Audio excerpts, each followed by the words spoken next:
अस्सलाम वालेकुम दोस्तों, वसीम राजपूत लाल आइज ऑनलाइन में हज़र खिदमत।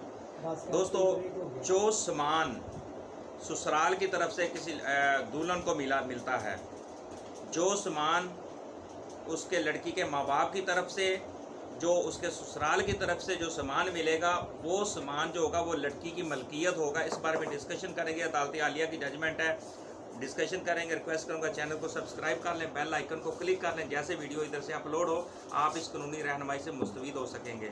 और इस वीडियो को प्लीज़ आगे शेयर भी करें। एक कानूनी इंफॉर्मेशन मालूमात है, ये सदका जारिया है। इल्म देना, तालीम देनी, इसको सदका जारिया समझ कर आगे शेयर भी किया करें।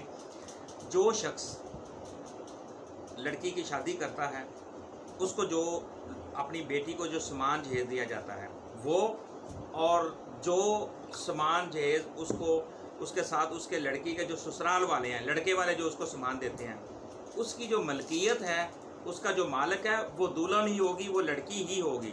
उसको वो वापस नहीं लिया जा सकता। वो लड़की उस चीज़ की मालिक होती। मोस्टली होता है कि लड़की को सामान जो दिया जाता है, बाद में जब लड़ाई उनके आपस में डिस्प्यूट हो जाता है तो लड़के वाले भी अदालत में केस करना शुरू कर दे, लो जी हमने ये लड़की को सामान दिया था, हमें वापस दिया जाए। तो ये जो सामान होता है वो लड़की की मलकियत है। जो तोहफे दिए जाते हैं वो भी लड़की की मलकियत है, वो वापस नहीं होता। गिफ्ट जो होता है वो वापस नहीं होगा। ये अदालत आलिया की जजमेंट है, 2006 की है। PLD Lahore high court 401 page है इसका।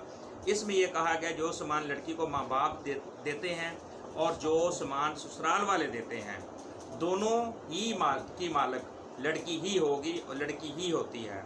मुझे अपनी दुआ में याद रखिए। इस लेक्चर को आगे शेयर करें प्लीज़, ताकि एक सदका जारिया बेतहाजा हमारे माशरे के अंदर इस तरह का फैमिली डिस्प्यूट चल रहे हैं, जो लड़की को उसका सामान नहीं मिलता, उल्टा लड़की से छीन लिया जाता है और उसको 2 कपड़े पहनाकर और टूटी फूटी जूती शूज़ पहनाकर उसको घर से निकाल दिया जाता है और सामान पे ये काबज़ हो जाते हैं। कानूनी तौर पर इस जजमेंट को अगर देखा जाए, अदालत आलिया की जजमेंट को देखा जाए, इस दोनों चीज़ों की जो मालिक है वो लड़की होती है और लड़की ही को ये चीज़ मिलनी चाहिए। मुझे अपनी दुआ में याद रखिएगा। अस्सलाम।